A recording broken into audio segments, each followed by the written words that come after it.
আর না করুক, এরম জীবন সঙ্গী যেন কারো না হয়, যে ভরা মজলিসের মধ্যে হয়ে যায় ফেরেস্তা, আর ঘরে ঢুকলি বেরোয় আসে তার আসল চেহারা। স্ত্রীরে প্রমাণ করে মিথ্যাবাদী হিসেবে, আর নিজে হয়ে যায় নিরীহ ভিকটিম। এই ধরনের মানুষ কোনো মানুষ না, এরা হচ্ছে আস্ত একটা গিরগিট্টি।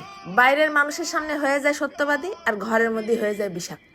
নিজের সন্তানের মার কোনো কথাই আর গুরুত্বপূর্ণ মনে হয় না, মনে হয় যেন করতেছেই আর কি। স্ত্রীর বলা কথা নিয়ে মজা নেয়, তার সম্মান ধুলোয় মিশিয়ে দেয়। সবার সামনে কবে আমার বউ বোঝে না, পাগল পাগল, বেশি বোঝে। এটা কেন করে জানো?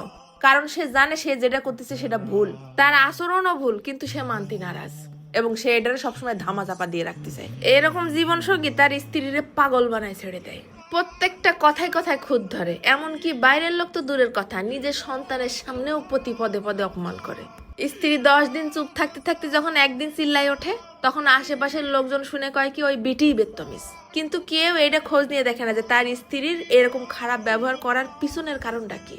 কিডা তার মুখের হাসি কাড়িয়ে নেছে, কিডা তারে আঘাত করতে করতে তার অন্তরটা ভেঙে চুরমার করে ফেলিছে।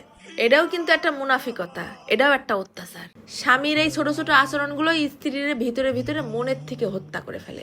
শুধু কি তাই, এত কিছু করেও কিন্তু শান্তি পায় না। ওইসব মানুষই আবার ভিকটিম সাজে মানুষের কাছ থেকে সিম্প্যাথি নেওয়ার জন্য। মানুষ তারই প্রশংসা করে আর তার স্ত্রীরে দেয় দোষ।